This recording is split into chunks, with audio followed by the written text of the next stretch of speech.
कर्ण और अर्जुन की पुरानी प्रतिद्वंदता थी।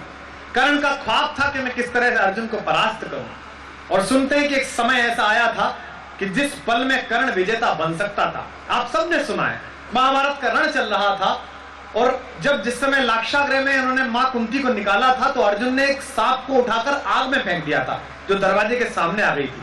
वो सर्पिणी थी और वो गर्भवती सर्पिणी थी। तो जब उसको फेंका तो उसे प्रसव हो गया और उसका छोटा बच्चा सपूला वहीं गिर गया, लेकिन सर्पिणी आग में चली गई। उस छोटे बच्चे ने अर्जुन को देखा था अपनी मां को मारते हुए। उसकी आंख में सपना था कि मुझे एक दिन अर्जुन को मारना है, इसने मेरी मां को मारा था। महाकवि दिनकर लिखते हैं कि चल रहा महाभारत का रण, जल रहा धरित्री का सुहाग, फट कुरुक्षेत्र में खेल रही नर के भीतर की कुटिल आग, बाजियों गजों की लोथों में गिर रहे मनुज के छिन्न अंग, बह रहा चतुष्पद और द्विपद का रुधिर मिश्र हो एक संग, गत्तर गहरई सुधर भूधर से लिए रक्त रंजित शरीर, ते जूझ रहे कौन्तेय कर्ण क्षण क्षण करके गर्जन कबीर। दोनों रणकुशल, धनुर्धर नर, दोनों संबल, दोनों समर्थ, दोनों पर दोनों की अमोघ थी विषय दृष्टि हो रही व्यर्थ। इतने में शर के लिए कर्ण ने जो देखा अपना निशंग, तर्कस में से फुंकार उठा कोई प्रचंड विषधर भुजंग। कहता कि कर्ण में अश्रुसेन विशुद्ध भुजंगों का स्वामी हूं, जन्म से पार्थ का शत्रु परम तेरा बहुविध हितकामी हूं, बस एक बार कर कृपा धनुष पर चढ़ शरव्य तक जाने दे। ये बीच में आग आ गई है, मुझे इस धनुष पर चढ़कर केवल अर्जुन के रथ तक पहुंचा दे, बस एक बार कर कृपा धनुष पर चढ़ शरव्य तक जाने दे। उस महाशत्रु को अभी तुरंत चंदन में मुझे सुलाने दे, कर वमन गरल जीवन भर का संचित प्रतिशोध उतारूंगा, तू मुझे सहारा दे बढ़कर मैं अभी पार्थ को मारूंगा।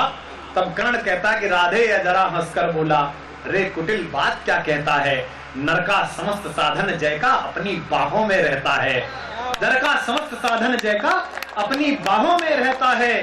जीवन भर जो निष्ठा पाली उससे आचरण विरुद्ध करूं, तेरी सहायता से जय तो मैं अनायास पा जाऊंगा, पर आने वाली मानवता को मैं क्या मुख दिखलाऊंगा।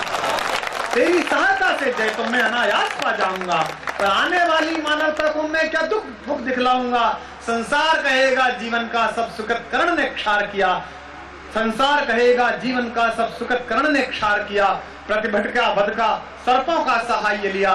रे अश्वसेन तेरे अनेक वंशज हैं छिपे नरों में भी, सीमित वन में ही नहीं बहुत पद से पुरग्राम घरों में भी। ये नरभुजंग मानवता का पथ कठिन बहुत कर देते हैं, प्रतिभटके वध के लिए नीच सहाय सर्प का लेते हैं। हम इस उच्चादर्श से चले थे। हम उस संसद का सम्मान करते हैं जिसमें 5.5 फीट का वो मर्द रेल मंत्री बैठता था, जिसने एक रेल दुर्घटना पर इस्तीफा फेंक कर मारा था, जिसे लाल बहादुर शास्त्री कहा जाता था।